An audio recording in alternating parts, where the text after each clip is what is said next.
Wewe mgonjwa wa kisukari, kabla hujala iko chakula chako, tazama video hii kwanza. Vyakula vinavyofaa kwa wewe mgonjwa wa kisukari ni vile vyakula vyenye nyuzi kwa wingi, protini zisizo na mafuta na wanga tata, ambavyo havichangii kwa haraka kupandisha sukari yako ya damu.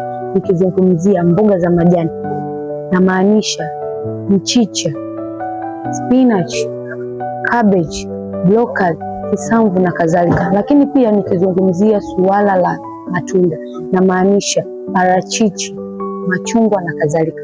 Lakini pia tukija kwenye suala la wanga tata, miogo ya kuchemsha, viazi vya kuchemsha na kadhalika. Hivyo basi, ukizingatia mambo haya, utaepuka kupanda kwa haraka zaidi kwa sukari yako.